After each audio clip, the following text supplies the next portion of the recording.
सन्माननीय उद्धवजी ठाकरेंनी भाषणाला सुरुवात केली असं सन्माननीय.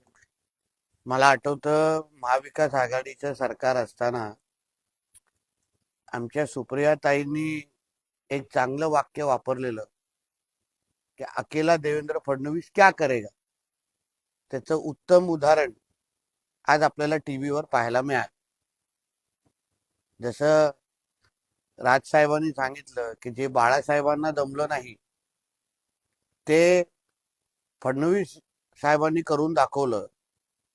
म्हणजे अप्रत्यक्ष पद्धतीने बाळासाहेबांचा आशीर्वाद हा फडणवीस साहेबांच्या डोक्यावर आहे. कारण का ठाकरे कुटुंबाला एकत्र आणण्याचं काम हे आदरणीय फडणवीस साहेबांनी केलेलं आहे. आणि म्हणून अकेला देवेंद्र फडणवीस क्या करेगा याचं चांगलंच उत्तर सगळ्यांना मिळालं असेल. एकत्र एकत्र राहण्यासाठी एकत्र आलाय आणि कायम एकत्र राहणार असं उद्धव ठाकरे म्हणतात. हो, कारण का त्यांनी बोलत असताना आमच्यामधला अंतरपाठ आज दूर झाला असं म्हटलं. अंतरपाठ हे साधारण नवरा आणि नवरीमध्ये दूर होतो. तर मला हे कळलं नाही की बाबा नवरा कोण आणि नवरी कोण. आणि साधारण उद्धव ठाकरेंच्या हालचालीवरून जनतेला कळालं असेल की नवरी नेमकं कोण. कारण का अक्षता टाकू नका म्हणजे लग्नाची एकंदरीत दिलेली आहे. नवरा कोण नवरी कोण ह्याचंही उत्तर थोडं उद्धवजींनी दिलं असतं. तसं आम्हाला माहिती आहे नवरी कोण, म्हणून ते ठीक आहे. आणि मुळामध्ये मला आश्चर्य असं वाटतं की समोर किंवा भाषणानंतर व्यासपीठावर त्यांनी जितेंद्र आव्हाड आणि कॉम्रेड म्हणजे समाजवादी विचाराच्या लोकांना स्टेजवर बोलवलं.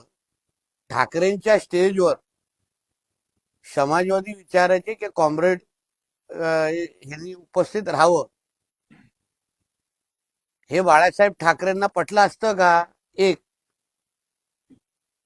आणि मराठीच्या मुद्द्यावर तुम्ही भाषण देताय, सगळ्यांना मराठी सक्तीची आलीच पाहिजे ही आमच्या सगळ्यांचीच भूमिका आहे. मग जरा मुंब्र्याच्या आमदारांना विचारा ज्यांना तुम्ही स्टेजवर घेतलं की त्यांच्या मुंब्र्यामध्ये मराठीची सक्ती कधी होणार. त्यांच्या मुंब्र्यामध्ये मस्जिद मध्ये आझान मराठीमध्ये कधी होणार.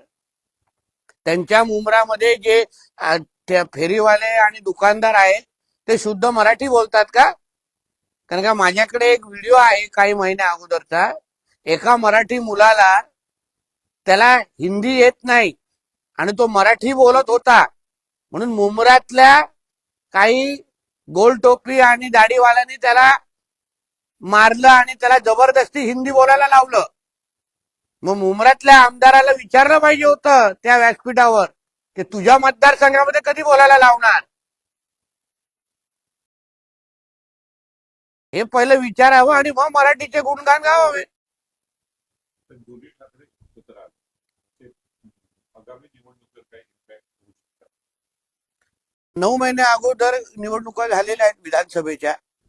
9च महिने झाले, वर्ष पण झालेलं नाही.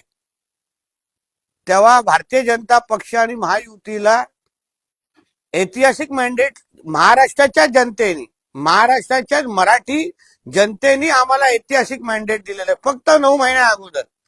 आणि 9 महिन्या अगोदर एकाला 20 आमदार दिलेले, दुसऱ्याला 0 आमदार दिलेले. तर निवडणुकीचा इम्पॅक्ट तुम्ही ह्याच्यावरून अंदाज लावा ना. 9च महिन्या अगोदर विधानसभा होत असेल तिथे अगर ह्या लोकांना घरी बसवण्याचा कार्यक्रम महाराष्ट्राच्या जनतेने अगर केला असेल तर येणाऱ्या महापालिकेमध्ये काय वेगळं होणार हे सांगा आम्हाला.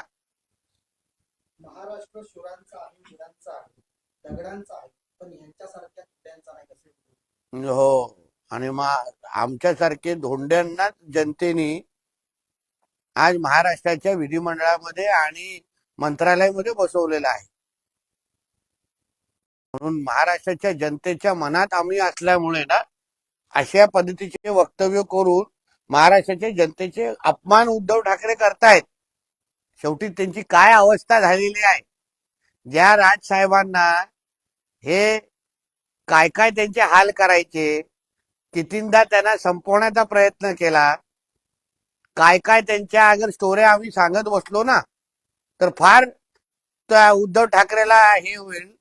त्या राजसाहेबांच्या पायावर आज ह्या उद्धव ठाकरेला नाक घासायला लागलं, नाक. म्हणजे पहिलं काँग्रेस आणि राष्ट्रवादी बरोबर सत्तेसाठी लाचारी करायला लागली, मग कॉम्रेड यांच्या बरोबर समाजवादींबरोबर हात मिळवणे करायला लागली.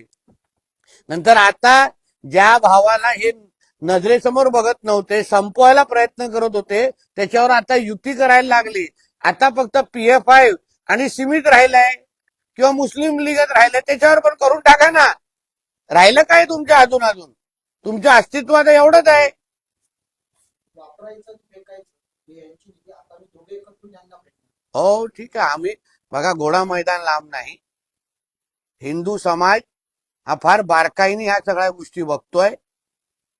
ज्या पद्धतीने तुम्हाला नाकाखाली बसलेल्या जितुद्दीनला तू तुझ्या मुंबऱ्यामध्ये जाऊन पहिलं मराठी शिकव, हे बोलायची तुमची हिंमत नाही. जसं मी काल बोललो, फक्त गरीब हिंदू समाजाच्याच लोकांना मारण्यासाठी तुमचे भाषेचा मुद्दा तुम्ही मोठं करतात. म्हणून महाराष्ट्रातला आणि मुंबईतला हिंदू समाज तुम्हाला परत एकदा मुंबई महापालिकेच्या निमित्ताने घरी बसवण्यासाठी तयार आहे. याचं उत्तर तुम्हाला मिळेल. तुमच्याकडे सत्ता आहे ती विधानसभेत, आमच्याकडे सत्ता आहे ती रस्त्यावरती, असं राज ठाकरे म्हणतात. ठीक आहे, आता राजसाहेबांची रस्त्याची सत्ता त्यांना लख लावू.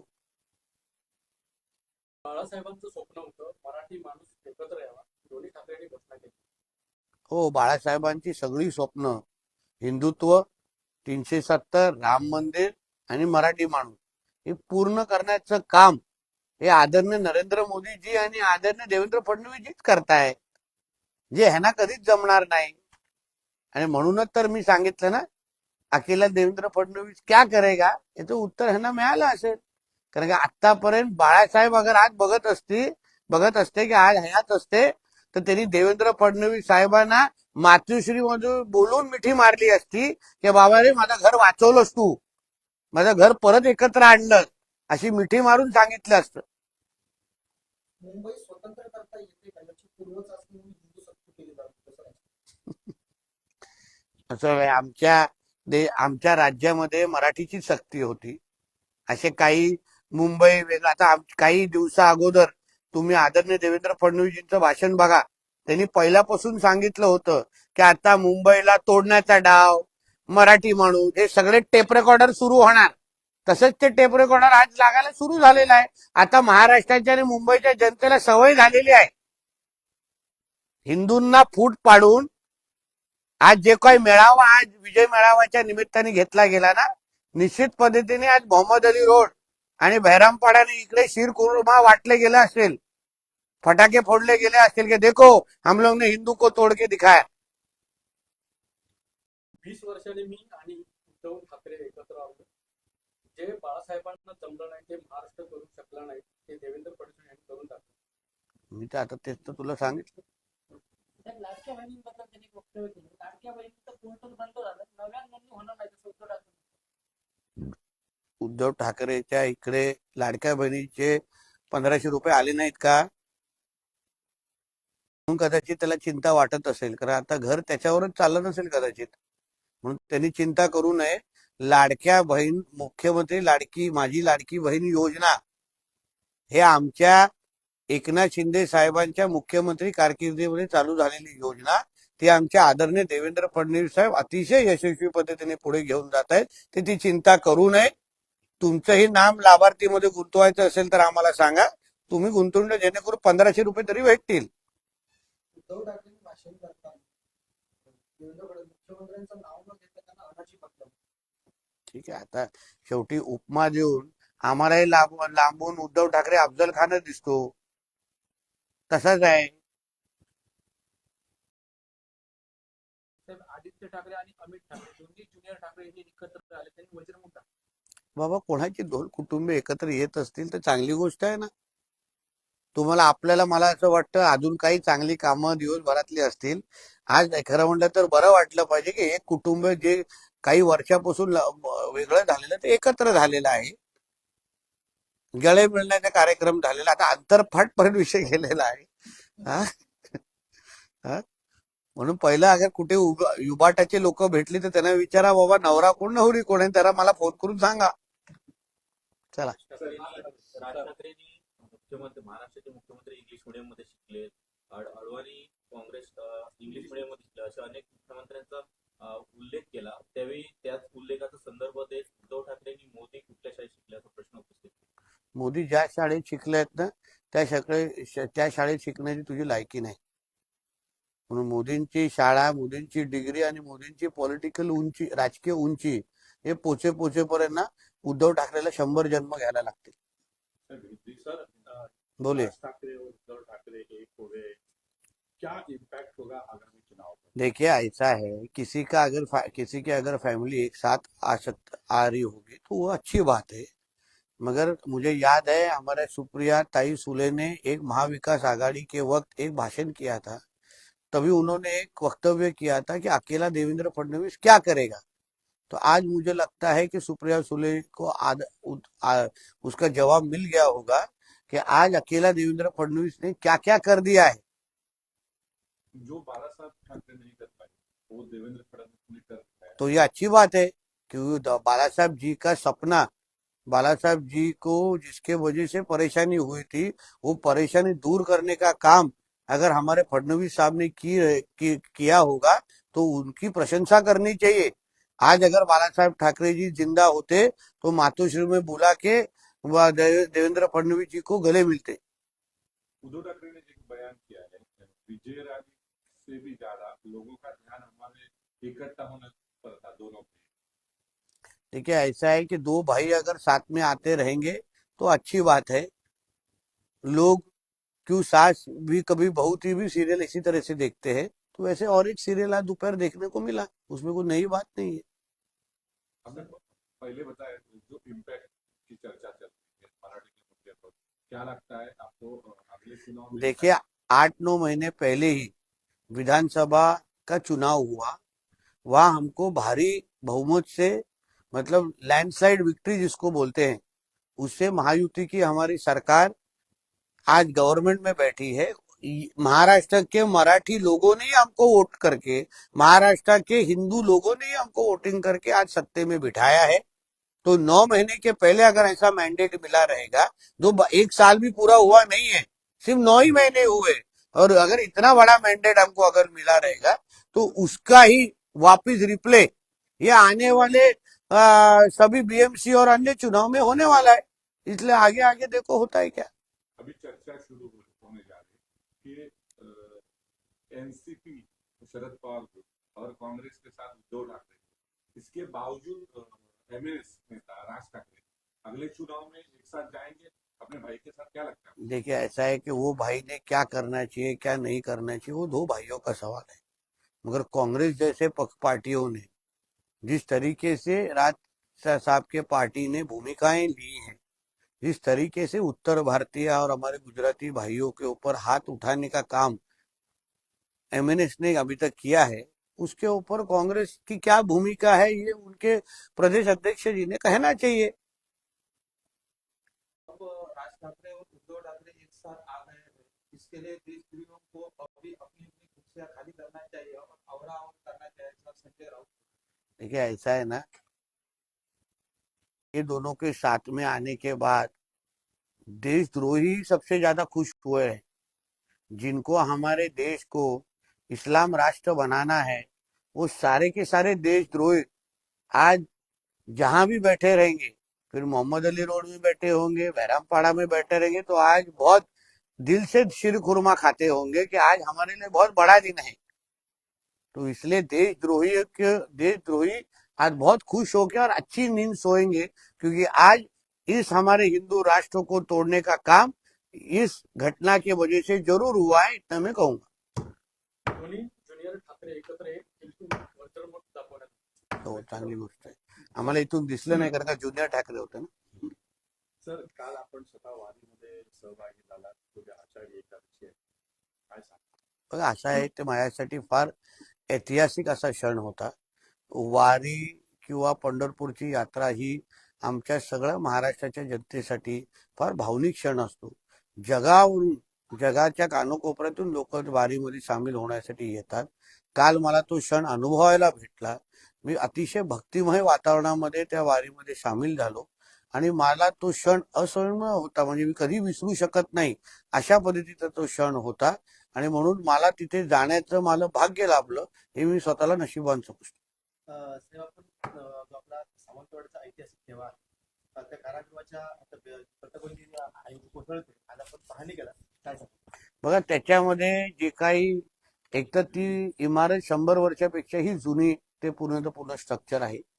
पहिलं तर मी आणि एसपी तिथे होतो. आम्ही तिला ऑडिट रिपोर्ट तयार करण्यासाठी सांगितलेला आहे, जेणेकरून पूर्ण तो कारागृह आहे त्याच्यामध्ये आता पुढे काय डागडुजीकरण आपल्याला करायचं आहे, जेणेकरून कायमस्वरूपी तो मजबूतीने उभं राहायला पाहिजे.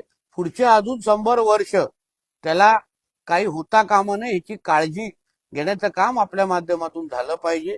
जे भिंत कोसळली त्या संबंधित जे काही अधिकारी आहेत, जे दोषी अधिकारी आहेत, त्यांच्यावर कारवाई करण्याची आमची भूमिका आहे. एक.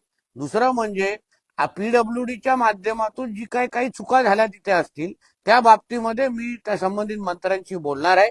असा हलगर्जीपणा असा चालणार नाही, कारण का कारागृहासारखी वास्तू हे आमच्यासाठी अति महत्वाची आहे, सुरक्षेच्या दृष्टिकोनातून पण महत्वाची आहे. म्हणून असं कोणीही अधिकारी अशा पद्धतीची मस्ती करत असेल तर निश्चित कारवाई होणार आणि भविष्यामध्ये अशा पद्धतीच्या कुठल्याही चुका होता कामा नये याची काळजी जिल्हा प्रशासन म्हणून आणि पालकमंत्री म्हणून मी निश्चित पद्धतीने घेणार.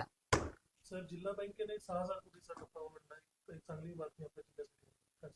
बघा, आमच्या जिल्हा बँकची घोडदौड जेव्हापासून मनीष दळवीजी इकडचे चेअरमॅन झाले आणि पूर्ण आमचं संचालक मंडळ इथे निवडून गेलं, तेव्हापासूनची आतापर्यंत तुम्ही घोडदौड फार बारकाईने बघा, अॅनालिस्ट करा. लोकांची विश्वासार्हता, म्हणजे तुम्हाला हा आकडा मोठा दिसत असला तरी त्याच्यापेक्षाही मोठे लोकांचा विश्वास या बँकेवर वाढलेला आहे.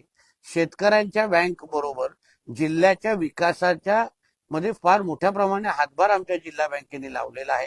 लोकांचं दरडोई उत्पन्न वाढवण्यामध्ये जे आमच्या आदरणीय राणे साहेबांचं नेहमी म्हणणं असतं की जिल्ह्याच्या लोकांचं दरडोई उत्पन्न वाढलं पाहिजे, त्याचा मुख्य जो स्तंभ आहे किंवा आधार आहे तोच आमचा जिल्हा बँक आहे. आणि मनीषजींच्या नेतृत्वाखाली असलेली आमची बँक, त्यांनी घेतलेले निर्णय, सुरू केलेल्या योजना, लोकांना जो काही आधार आणि विश्वास दिलेला आहे तो ठेवींच्या निमित्ताने त्याचा प्रतिबिंब दिसतंय. पण त्याचबरोबर प्रत्येकाने ज्यांनी इकडे आपलं खातं उघडलेलं आहे त्यांनाही समाधान वाटतं की आज आमची बँक सुरक्षित आहे, योग्य लोकांच्या हातात आहे आणि आमची ही बँक नुसतं जिल्ह्यापुरतं न राहता महाराष्ट्र आणि देश पातळीवर एक विश्वसनीय संस्था म्हणून हा त्याला ओळखली जात आहे. थँक्यू. धन्यवाद.